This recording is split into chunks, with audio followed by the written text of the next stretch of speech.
Hello प्यारे बच्चों, क्या हाल चाल। बढ़िया एकदम।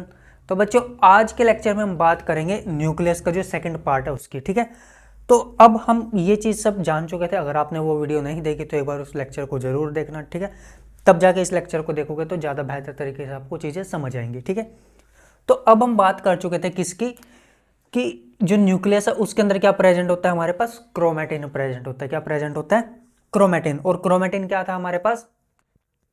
जब हमारे पास न्यूक्लियस कैसा था, इंटरफेस न्यूक्लियस था। मतलब जो सेल थी जब वो डिवाइड नहीं कर रही थी उस टाइम पे हमें क्या देखने को मिल रहा था, जैसे मान लो ये सेल है तो सेल के अंदर न्यूक्लियस है, मान लो ये न्यूक्लियस है तो न्यूक्लियस के अंदर उस टाइम हमें क्या देखने को मिल रहा था, क्रोमेटिन। तो क्रोमेटिन के एक लूज न्यूक्लियोप्रोटीन फाइबर्स होते हैं। क्या? ठीक है, तो क्रोमेटिन क्या होता है हमारे पास? लूज। और इनडिस्टिंक्ट क्या होते हैं?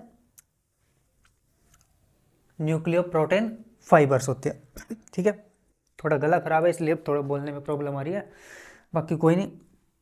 तो ये हमारे पास बेसिकली क्रोमेटिन क्या है हमारे पास?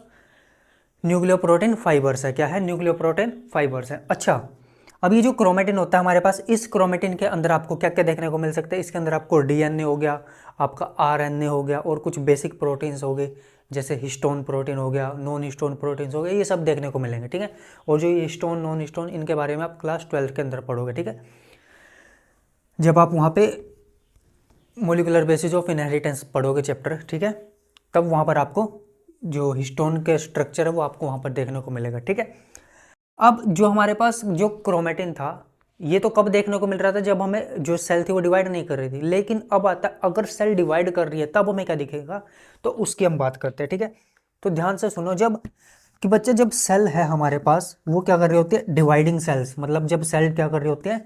डिवाइड कर रही होते हैं। उस टाइम पे क्या होता है, ये जो क्रोमेटिन है, मान लो ये क्रोमेटिन है। ठीक है, ये क्रोमेटिन है, एज्यूम कर लेते हैं क्या ये क्रोमेटिन। तो जब सेल डिवाइड करती है ये क्रोमेटिन किस में कन्वर्ट हो जाता है? किस में कन्वर्ट हो जाता है? एक पैक्ड फॉर्म में। किस में? एक पैक्ड फॉर्म में। ठीक है, तो इस पैक्ड फॉर्म को क्या बोलते हैं हम बच्चा जी? क्रोमोजोम। तो सिंपल याद रखो, क्रोमोजोम क्या है? Packed form of chromatin. ठीक है, और तो क्रोमोजोम कब देखने को मिलेगा? ध्यान रखो, क्रोमोजोम केवल केवल कब दिखता है? जब सेल डिवाइड कर रही होती है। अगर सेल डिवाइड नहीं कर रही उस टाइम पे हमें केवल क्या देखने को मिलता है? क्रोमेटिन। ठीक है, तो लेकिन क्रोमोजोम कब दिखेगा? जब क्रोमोजोम क्या पैक्ड स्ट्रक्चर है। ठीक है, और ये कब होता है? Only visible in dividing cells. ठीक है, जब सेल्स डिवाइड करिए तभी क्रोमोजोम आपको देखने को मिलेगा, अदरवाइज क्रोमोजोम आपको देखने को नहीं मिलता। अब देखो, जो ये हमारे पास क्रोमोजोम है इसके अंदर क्या होता है, जब ये पैक्ड हो गया तो ये वाला जो एक ये वाला पार्ट है, इस एक को हम क्या बोलते हैं? क्रोमेटिड बोलते हैं। क्या बोलते हैं? क्रोमेटिड। ठीक है, तो इसमें कितनी क्रोमेटिड्स होगी? 2 क्रोमेटिड होगी। ठीक है, तो ये बात ध्यान रखना। अब देखो, जो क्रोमोजोम है हमारे पास, इस क्रोमोजोम के पास क्या प्रेजेंट होता है? इसके सेंटर में जैसे क्रोमोजोम है, जैसे मान लो ये बना लिया था, कर दो रब। अब देखो, जो क्रोमोजोम है हमारे पास, मान लो एक क्रोमोजोम है, ऐसा क्रोमोजोम बना देता हूं मैं। ठीक है, तो इस क्रोमोजोम के पास सेंटर में एक प्राइमरी कंस्ट्रक्शन प्रेजेंट होती है जिसको हम क्या बोलते हैं? सेंट्रोमियर। क्या बोलते हैं? सेंट्रोमियर। ठीक है, मियर का मतलब होता है बॉडी, सेंट्रो मतलब सेंटर में एक बॉडी प्रेजेंट होती है जिसको क्या बोल रहे हैं? सेंट्रोमियर। और ये प्राइमरी कंस्ट्रक्शन होती है हमारे पास। ठीक है, अब इस जो सेंट्रोमियर है इसके साइड में, इस सेंट्रोमियर के साइड में हमारे पास एक प्रोटीन स्ट्रक्चर होता है जिसको हम बोलते हैं काइनेटोकोर। क्या बोलते हैं? काइनेटोकोर। तो जो हमारे पास सेंट्रोमियर है इसके साइड में हमारे पास क्या प्रेजेंट होएगा? काइनेटोकोर प्रेजेंट होगा। और इस काइनेटोकोर से जब सेल डिवाइड करती है उस टाइम पे इस काइनेटोकोर से क्या अटैच होते हैं हमारे पास? Spindle fibres. क्या अटैच होते हैं? Spindle fibres. ये पॉइंट याद रखना। ठीक है, तो स्पिंडल फाइबर्स कहाँ पे जुड़ेंगे? काइनेटोकोर से जुड़ते हैं। ठीक है, अब क्या होता है, जो क्रोमोसोम है उसको ना हमने 4 पार्ट में डिवाइड किया। किस बेसिस पे? कि जो सेंट्रोमियर है उसकी पोजीशन के बेस पे, सेंट्रोमियर की पोजीशन के बेस पे क्रोमोसोम को हमने कितने पार्ट में डिवाइड किया? 4 पार्ट में। ठीक है, तो अब वो कौन कौन से पार्ट है आइए उनको देखते हैं हम। ठीक है, तो ये वाला लिख लिया था ना, तो देखो अब 4 टाइप है किसके, क्रोमोसोम के, ठीक है। 4 टाइप कौन कौन से होते हैं हमारे पास, मैं वैसे लिख देता हूँ कौन कौन सा। सबसे पहला होगा मेटासेंट्रिक, सबसे पहला कौन सा होगा, मेटासेंट्रिक। दूसरा कौन सा होगा हमारे पास, सब मेटासेंट्रिक, ठीक है। तीसरा हमारे पास होगा एक्रोसेंट्रिक, और फोर्थ हमारे पास होगा टीलोसेंट्रिक। तो ये 4 तरह के हमारे पास क्या है, क्रोमोसोम्स देखने को मिलेंगे, मेटासेंट्रिक, सब मेटासेंट्रिक, एक्रोसेंट्रिक एंड टीलोसेंट्रिक। अब ये क्या है कैसा है उनको समझते हैं, ठीक है। अब मैं आपको यहाँ पे ना 4 स्ट्रक्चर बना के दिखाता हूँ। सबसे पहले मेटासेंट्रिक, मेटासेंट्रिक मतलब हम क्या ले लेते हैं, बीच में क्रोमोसोम ले लेते हैं, ठीक है। ये पूरा का पूरा एक क्रोमोसोम बना दिया मैंने पहले तो, ठीक है। और इसके बीच में ये जो है सर्कल, ये क्या हमारे पास सेंट्रोमियर है, क्या है, सेंट्रोमियर। अब मैं मान लेता हूँ ये एक सेंट्रल एक्सिस ऐसे खींच लेता हूँ, ठीक है। एक सेंट्रल एक्सिस मान लो ऐसे खींच ली। तो अगर जो सेंट्रोमियर है क्रोमोसोम के बिल्कुल सेंटर में है, मतलब दोनों साइड जो आर्म्स हैं ये क्या है, आर्म्स, ये दोनों क्या बराबर है, तो बिल्कुल सेंटर में, मतलब जब सेंट्रोमियर बिल्कुल सेंटर में होगा तब उसको हम क्या बोलेंगे, मेटासेंट्रिक क्रोमोसोम। अगर हमारे पास जो सेंट्रोमियर है वो हल्का सा सेंटर में ना हो के ऊपर हो, थोड़ा सा ऊपर हो, ठीक है, तब उसको हम क्या बोलेंगे, सब मेटासेंट्रिक, की हल्का सा ऊपर है, ठीक है। और एक्रोसेंट्रिक में क्या होगा हमारे पास, कि जब क्रोमोसोम है वो बहुत सेंट्रल एक्सिस से बहुत ज़्यादा ऊपर हो, ठीक है। और वहाँ पे शॉर्ट आर्म दिख रही हो, देखो इसमें कैसी आर्म दिखेंगे आपको, शॉर्ट आर्म्स।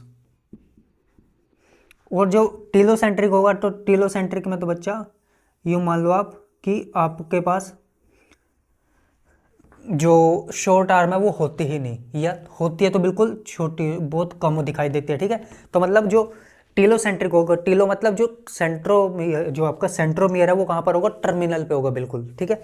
तब उसको हम क्या बोलेंगे, टीलोसेंट्रिक, ठीक है। तो ये वाला कौन सा हो गया, मेटासेंट्रिक।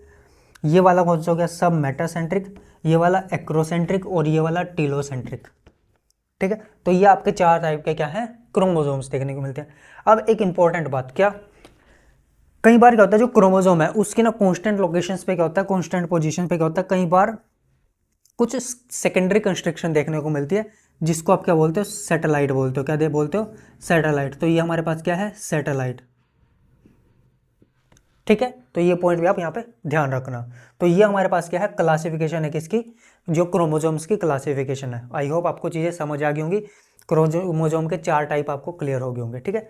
अब इसके अंदर एक छोटा सा टॉपिक और रहता है कि माइक्रो बॉडीज़ क्या होती है, ठीक है। तो माइक्रो बॉडीज़ के बारे में भी हम बात कर ही लेते हैं, ठीक है। आई होप यहाँ तक समझ आ गया होगा, आ गया समझ यहाँ तक, एक बार नोट कीजिए जल्दी से, मैं साइड हट जाता हूँ।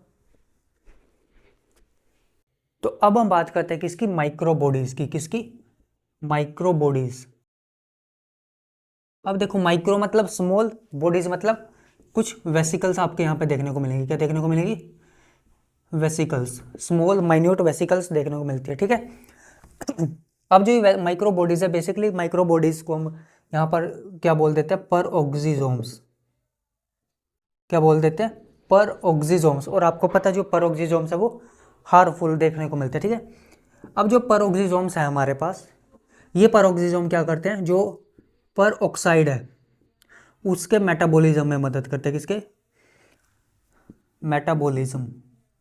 तो जो पेरोक्सिसोम्स होते हैं वो किसके मेटाबॉलिज्म में मदद करते हैं, पेरोक्साइड के। मतलब ये क्या करेंगे, जैसे मेरे पास पेरोक्साइड है, ठीक है। अब इसको हम और ऑक्सीजन दे देंगे, अगर इसको H2O2 के अंदर और ऑक्सीजन डालेंगे तो किस में कन्वर्ट हो जाएगा, वाटर में। और वाटर हमारे लिए कैसा होता है, हार्मलेस होता है। जबकि जो ये पेरोक्साइड है, हाइड्रोजन पेरोक्साइड, ये कैसा है, हार्मफुल होता है हमारे लिए। तो इसी वजह से हम उसको क्या देते हैं, ऑक्सीजन देते हैं, ताकि वो हार्मलेस हो जाए, ठीक है। तो हमें नुकसान, पानी तो नुकसान नहीं पहुंचाता ना।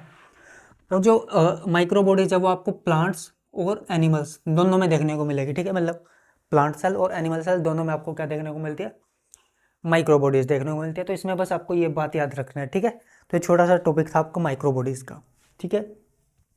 तो बच्चों यहाँ पर आपका जो पूरा का पूरा चैप्टर है वो खत्म हो जाता है, ठीक है। Cell the unit of life जो था वो चैप्टर खत्म हो गया है। अब नेक्स्ट लेक्चर में हम बात करेंगे किसकी, cell cycle and cell division की, ठीक है। तो यार अगर आपको वीडियोस लेक्चर्स अच्छे लग रहे हो तो प्लीज़ सपोर्ट कीजिए, चैनल को सब्सक्राइब कीजिए और अपने दोस्तों के साथ शेयर कीजिए ताकि वो भी बायोलॉजी को बिल्कुल एनसीईआरटी से स्टडी कर सके। ठीक है, तो मिलते हैं नेक्स्ट लेक्चर में जहाँ पर हम बात करेंगे किसकी, cell cycle and cell division की। Thank you very much.